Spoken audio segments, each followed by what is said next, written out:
오늘 성경을 다시 또 디모데 후서를 읽기 시작했습니다. 디모데 전서, 디모데 후서. 사도 바울의 마지막 편지죠. 디모데 후서는 마지막 편지인데, 복음 전파의 한 평생을 이렇게 힘쓴 또 자신을 돌이켜보고 또 특별히 젊은 디모데에게 이렇게 권면하는 그런 말씀드립니다. 자, 오늘은 2장인데요. 오늘 11월 14일 목요일 본문 2장 1절부터 13절 우리 같이 한번 읽고 또 기도를 나누기를 바랍니다. 먼저 1절부터 13절까지 다 읽지 않고 한 세 개로 나눠서 이렇게 읽겠습니다. 먼저 1절, 2절 같이 읽을까요? 디모데 후서 2장 1절과 2절 다 같이 한 목소리로 한번 읽겠습니다. 50죠?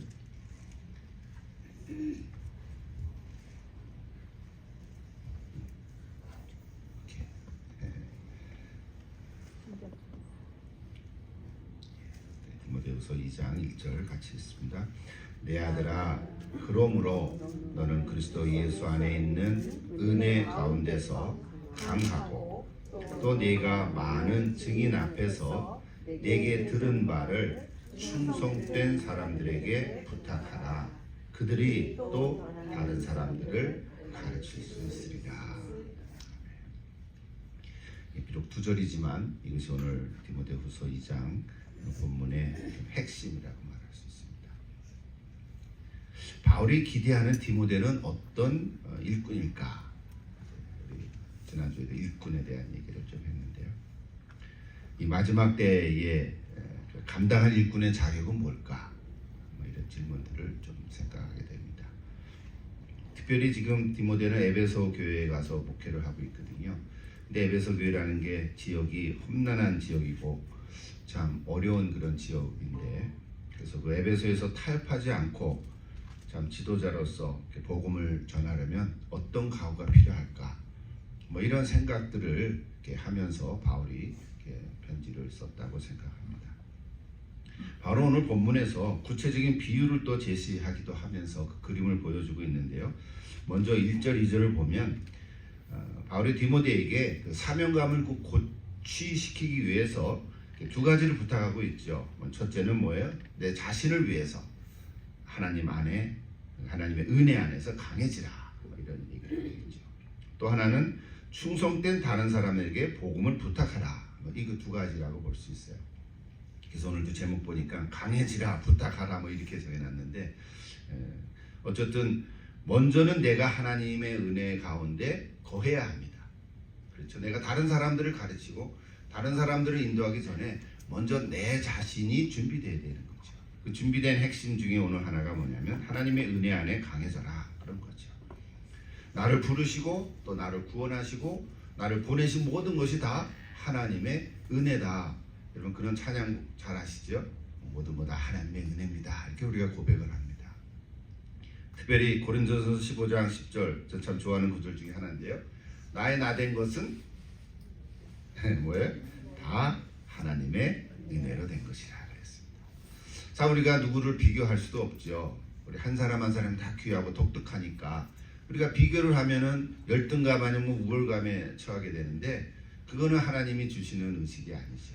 나의 나된 것, 현재 나의 이 모습, 어떻게 하든지 한평생 살아온 나의 이 모습, 얼프락불프락 했겠지만 그래도 현재 나를 뒤집어 만드신 그 하나님, 나의 모습 자체가 하나님의 은혜다.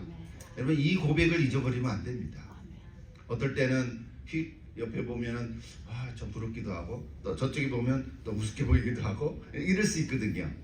근데 그것을 우리가 이기기 위해서는 현재 나의 나된 모습, 그래도 하나님의 은혜로 된 것이다.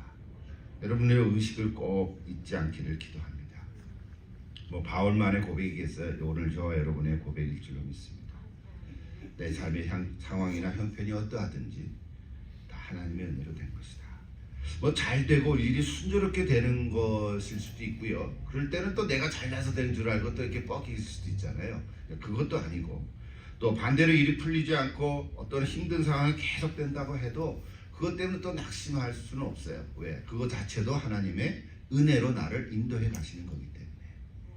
우리는 근본적으로 하나님이 내 삶을 인도하신다. 우리 아까 부른 찬송가처럼 그렇죠? 그 분명히 있잖아요. 하나님 나를 인도하신다. 항상 좋은 길로만 인도하시는 걸로 우리가 기대하고 기도하지만 어떨 때는 안 그럴 때도 있거든요. 그 안 그럴 때가 이제 중요한 건데 그럴 때에도 하나님은 나를 인도하고 계시다. 그거를 우리가 꼭 기억하고 잘 견뎌 나가야 될 것입니다. 이것이 오늘 첫 번째 바울이 디모데에게 주시는 그런 어떤 뭐랄까 사명감을 고치시기 위한 방법이다. 두 번째는 뭡니까? 충성된 사람들에게 복음을 전하고 훈련해라, 양육하라 부탁하는 거죠. 이거는 제자 양육의 원리죠. 디모데후서 2장 2절 우리 전에 제자 양육할 때 다 우리 암송 구절로 했었죠. 여러분 기억 남는지 모르겠는데 그죠? 이것이 제자 양육의 원리입니다. 한 사람이 다른 사람을 양육하면 그 사람이 또 다른 사람에게 또 양육을 하고 이게 일종의 이렇게 흘러내려가는 거죠. 이게 제자 양육의 원리인데요. 자, 우리가 다 잘 그렇게 못하고는 있지만 그래도 우리가 이거 잊어먹으면 안 되죠. 우리가 다 그리스도의 제자로서 살아가는데 그래서 나 혼자 예수 믿고 잘 지내고 그걸로 끝나면 그걸로 끝나는 거죠.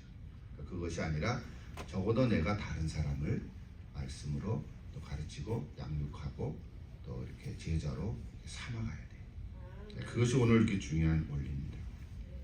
여러분 바울은 디모데를 그래서 스승으로 키우고자 했어요. 물론 바울이 스승이지만 디모데에게도 그냥 제자로 머무르는 게 아니라 너도 스승이 되라는 거죠. 너도 스승으로 키워가는 거예요. 그래서 좋은 제자가 좋은 스승을 만듭니다. 물론 좋은 스승이 좋은 제자도 만들겠지만 좋은 제자가 좋은 스승이 된다는 거예요. 좋은 제자가 되려고 하는 그 마음이 그래서 귀한 거예요. 우리가 다 예수 믿고 구원 얻었지만 그걸로 머물지 아니하고 내가 제자로서 또 성경을 읽고 묵상하고 질문도 있고 고민도 하고 그런 과정 속에서 좋은 스승이 되는 것입니다. 그래서 그렇게 될 때 또 오늘 본문은 뭐예요? 충성된 사람들에게 부탁하라 그랬어요. 그래서 그런 그 제자 된 사람이 또 스승이 되어서 다른 사람을 또 양육하는 거죠. 여러분 꼭 그렇게 한번 할 수 있기를 기도합니다. 참 저는 이제 목회를 수십 년 하면서 꼭 그거를 하기 위해서 제자 양육을 소그룹으로 뭐 수십 번을 해왔는데 참 이민 세상 속에서는 그거 잘 안 되는 것 같아요.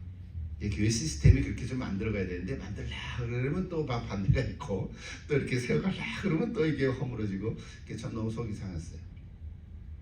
그러나 여러분 그걸 원리를 잊지 않으면 좋겠습니다.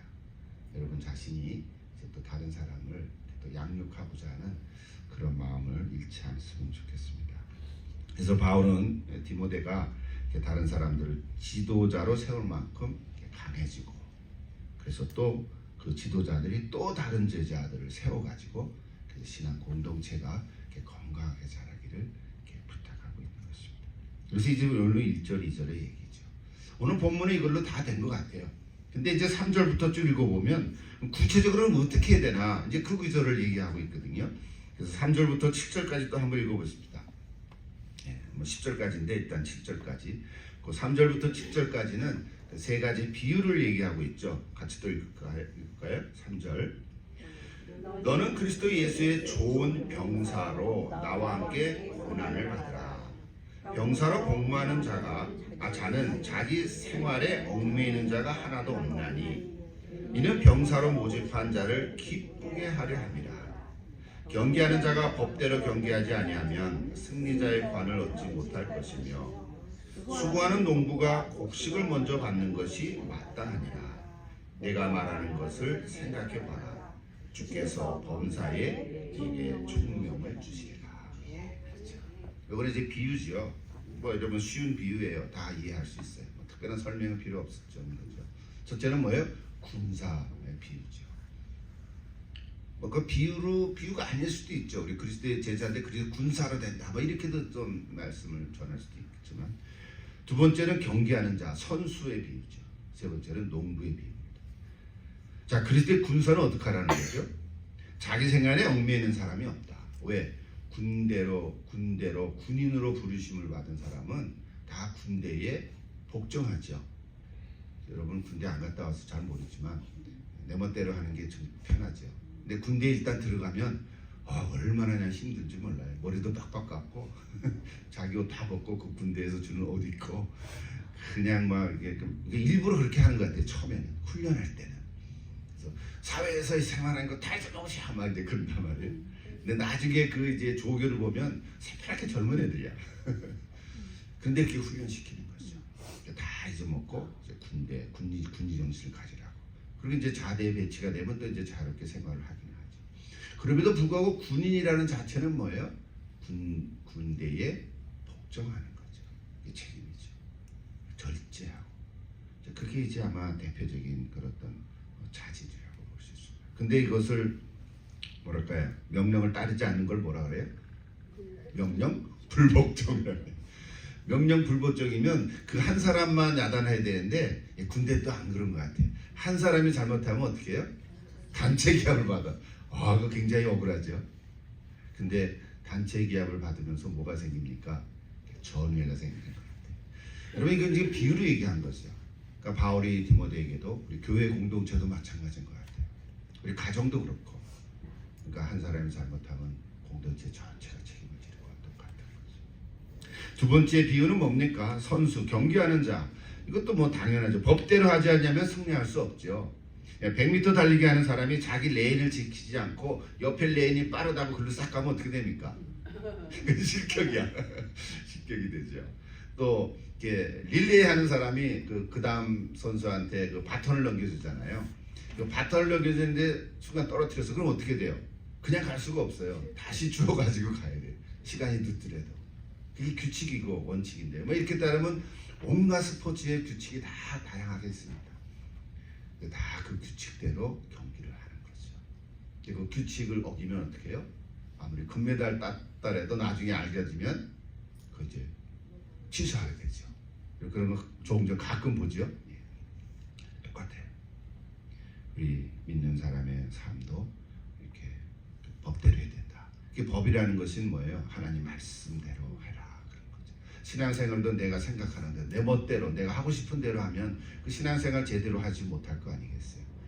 힘들어도 그런 말씀대로 또 말씀의 정한 대로 어떤 정도라 그러죠. 정도 바른 길로 뭐 이런 얘기는 우리는 다 해서 뭐 특별히 제가 언급 안 해도 다 할 것입니다. 그래서 우리 구원을 받기 위해서 어떤 게 행위가 아니고요. 행위로 하라는 게 아니라 순종하고자 하는 믿음의 선택이라는 거예요. 믿음의 선택으로 하는 거예요. 마지막 비유는 농부죠. 뭐 농부는 아마 하늘의 섭리를 가장 잘 아는 분 중에 하나일 거예요. 그렇지 않습니까? 농사 짓는 분들에게도 보면 다 신앙이 있어요. 물론 시간이 없어서 우리처럼 뭐 신앙생활을 열심히 못할지는 몰라도 그 심령 속에는 하늘의 이치를 안다고요. 아무리 애써도 비가 내리지 않으면 안 되고 또 때에 맞춰서 햇빛이 또 쬐어줘야 되고 또 바람도 좀 잘 불고 또 막 폭우가 쏟아지면 또 안 되잖아요. 그러니까 이게 하늘의 움직임을 제일 잘하는 게 농부예요. 내가 할 수 있는 건 뭐 땅을 갈고 씨를 뿌리고 또 뭐 거름도 좀 주기도 하고 가지도 쳐주고 뭐 그런 것뿐이죠. 그러나 실제로 흙 속에서 흙을 통해서 열매를 맺는다는 자체는 농부가지는 참 진리 같아요. 그래서 우리도 마찬가지입니다. 예수 믿고 오늘 디모데에게 얘기하는 거죠. 그리스도의 제자로서 살아가는 저희들이 말씀을 잘 배우고 또 배운 다음에 가르치고 또 말씀 따라서 잘 살라고 애를 쓰고 수고하는 거죠. 그게 행위가 아니고 수고하는 거죠. 그래서 말씀대로 살라고 하는 그런 우리의 모습들입니다. 제가 말을 좀 빨리 했는데 오늘 내 성경 옆에 글 하나만 소개합니다. 여러분 혹시 가지고 있으면 한번 옆에 보십시오. 거기 보면 이런 구절이 있더라고요. 어디서 좀 나오냐면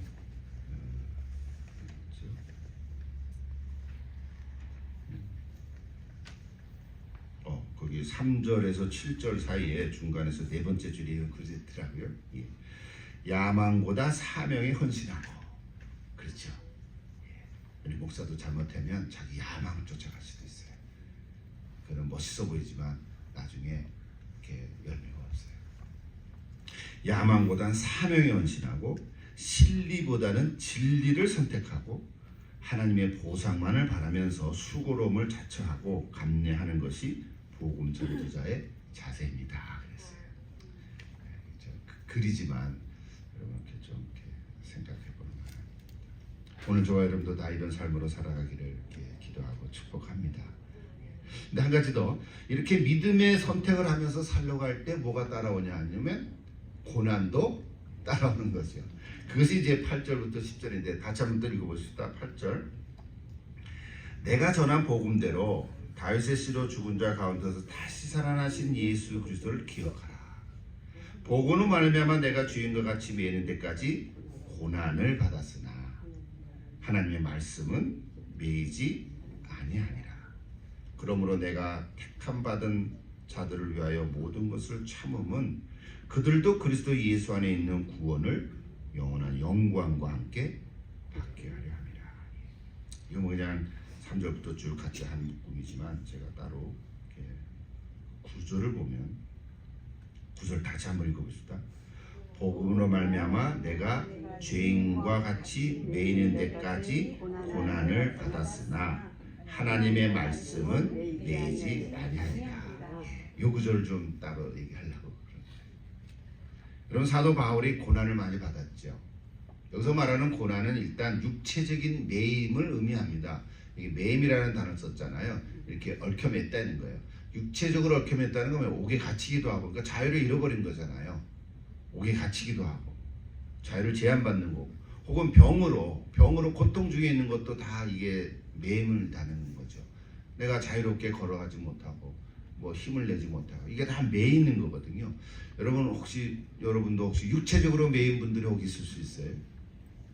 우리가 기도하죠. 하나님 치유해 주옵소서, 낫게 해 주옵소서, 회복시켜 주옵소서, 이렇게 기도하는데 오늘 바울이 뭐라 그러냐면 자기도 고난을 많이 받았다는 거예요. 죄인과 같이 고난을 받았다는 거예요. 매였다는 거예요. 그런데 뭐예요? 하나님의 말씀은 매이지 아니었다. 오늘 그거 우리가 가지려고 그러는 거죠. 오늘 저 여러분이 다 신체적인 어떤 삶의 상황은 조금씩 다르지만 여러 가지로 힘들고 어려움이 다 있을 거예요. 그죠? 내가 작은 매임은 내한테는 가장 큰 거죠. 사실 내가 뭐 조금 어디가 아프면은 별거 아닌 것 같은데 나한테 그게 가장 큰 거잖아요.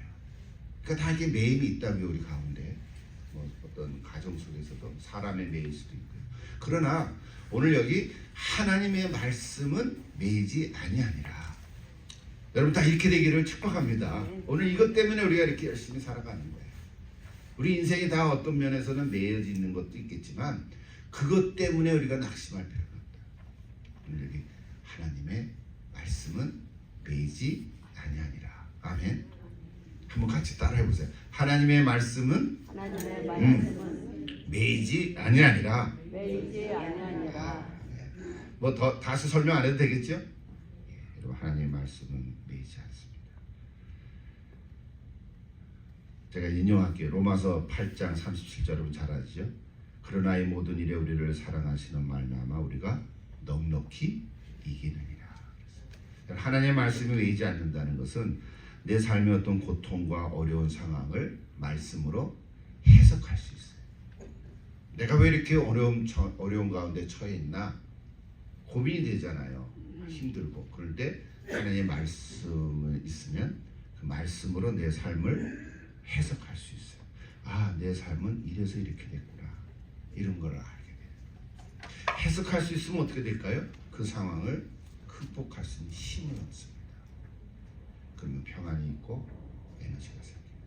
그래서 하나님의 말씀이 중요합니다. 그래서 오늘 여기 넉넉히 이기느니라. 그 단어 참 좋아하죠, 그죠? 그래 로마서 8장 읽을 때마다 그 얘기하죠. 넉넉히 가까스로 이기지 않고 넉넉히 이기느니라. 여러분 다 이렇게 되기를 축복합니다. 마지막 구절 한번 보십시다. 자, 이제 11절에서 13절입니다. 다시 한번 또 읽으십시다. 믿보다 이 말이요, 우리가 주와 함께 죽었으면 또한 함께 살 것이요, 참으면 또한 함께 왕노릇 할 것이요, 우리가 주를 부인하면 주도 우리를 부인하실 것이다. 우리는 미쁨이 없을지라도 주는 항상 미쁘시니 자기를 부인할 수 없으시리라. 아멘. 예, 꽝꽝꽝 그런 거예요. 여러분, 미쁘다는 말이 뭐예요? 우리 순 한국말인데 우리가 늘 쓰는 단어로 하면 신실하다는 뜻이죠. 미쁘다, 예쁘다라는 뜻이 아니고요. 미쁘다, 예쁘다가 아니라 신실하다 그런 뜻이에요. faithful이라는 뜻이에요. 신실하다, 믿을만하다는 거예요. 미쁘다라는 말이 믿을만하다. 누가? 하나님이 믿을만하시다. 하나님은 신실하시다. 예, 이거 하나만 고백해도 되죠. 하나님은 하나님 신실하신 하나님, 신실하신 하나님 내가 찬양합니다. 뭐 그런 찬양들이 얼마나 많습니까, 그렇죠? 신실하신 하나님. 주와 함께 죽으면 나도 주와 함께 살고 주를 위해서 참으면 주와 함께 왕노를 탈 것이라. 그러나 주를 부인하면 주도 우리를 부인하실 것이라 그랬어요. 그리고 맨 마지막 구절, 우리는 믿음이 없을지라, 우리는 혹 신실하지 못할 때가 있을지라도 그런 거죠. 우리가 혹 신실하지 못할 때가 혹 있어요, 가끔. 그러나 하나님은, 주님은 항상 신실하신 분이시니 자기를 부인하실 수 없으십니다. 그 무슨 뜻이에요? 우리와 늘 항상 함께 하신다 그런 얘기예요. 그러므로 우리는 어떻게 돼요? 끝까지 가야 돼요. 여러분, 도중에서 하차하면 안 됩니다. 도중에서 하차하면 안 됩니다. 끝까지 가야 돼요. 언제까지? 내게서 떠날 때까지 끝까지 가야 돼. 힘들어도 끝까지 가야 돼. 혹 천천히 갈 수 있어도 포기하면 안 돼. 천천히 한 걸음 한 걸음 가더라도 끝까지 가야 돼. 그것을 뭐라 그래요? 충성을 다해. 충성을 다해요. 이따가 우리 같이 부를 찬양 우리 김종숙 권사의 고백으로 만든 찬양인데요. 제 안에 얘기를 보니까 찬송가처럼 지었대. 그래서 쉽다. 그냥 쉬워요. 찬송가처럼 1절, 2절, 3절 가사를 이렇게 지어서 이따 좀 부르겠습니다. 근데 제가 이렇게 보니까 제목이 뭐라 되어 있어요? 나는 헌신과 섬김으로 봉사하는 교회입니다. 권사님이 딱 맞는 거예요. 봉사하시는 권사. 권사님 봉사 빼면은 권사님이 아니지. 근데 헌신과 섬김으로 봉사한다. 그런 거예요. 근데 제가 오늘 말씀을 보면서 여기 충성이라는 단어가 빠졌다. 근데 우리 원래 창립주일에 다 같이 이게 고백을 넣어서 부른 찬양곡이 있었잖아요. 그때 다 조금씩 한 절씩 넣고 그걸 다시 제가 보니까 거기에는 충성으로 헌신과 섬김이 없고 충성으로 헌신하는 교회 그렇게 돼 있더라고요. 또 그러니까 이제 권사님이 아마 제가 또 이렇게 또 자료를 찾아봤잖아요. 혹시 잘못했나 하고 그랬더니 처음에는 안 써버놨어. 그게 아마 그때 안 계셨던 것 같아요. 우리가 다 고백하게 한 문장씩 적어놓으라는데 그때 안 계셔가지고 다 나중에 노래 다 만든 다음에 이게 뭐예요? 그래서 이제 나중에 한 말씀 주셨는데 그래서 맨 끝에 후렴으로 이렇게 넣어놨단 말이에요. 사실은 권사님의 그 가사가. 근데 거기에 충성으로 헌신하는 충성과 헌신으로 봉사하는 교회다. 뭐 이렇게 된 것 같아요. 그래서 이거는 그냥 제가 하는 말인데 그러면 사조를 하나 더 만들어서 충성을 다해요 해가지고 사절 하나 만들어 듣겠다 이런 생각을 했는데 이건 뭐 찬송가처럼 지었다니까 사절 하나 만들면 우리가 또 부를 수 있겠죠. 제가 왜 이렇게 얘기하냐면 여러분 헌신하고 섬기는 봉사가 한두 번은 계속 할 수 있어요. 그죠? 근데 어떻게 해야 돼요? 몇 번 한 걸 갖고 충성을 다했다고는 말 안 해.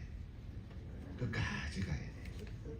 그렇죠, 권사님. 한두 번 하고 말 거면은 그냥 한두 번 잘하셨네요. 그걸로 끝나는데 헌신하고 그래서 제가 오히려 섬김이라는 단어가 좋은 건데 헌신하고 섬기는 일을 끝까지 즉 충성을 다해요. 여러분 충성이라는 단어는 끝까지 하는 것입니다. 중간에 변질되면 안 됩니다. 배신해도 안 되는 거고요. 그 속된 말로 공식 거꾸로시면 안 되는 거죠. 우리 연애할 때 그런 표현 쓰잖아요. 그거에 아멘을 하고 있습니까? 그냥 튀어나오는 말로 한 건데 안 되죠. 안 되죠. 맞아요. 군대 갈 때 자기 애인에게 나 군대 생활할 때 공식 거꾸로 쓰면 안 돼. 그런 얘기 이제 보통 하는 거거든요. 어떻든 이게 충성이라는 단어를 얘기하는 거예요.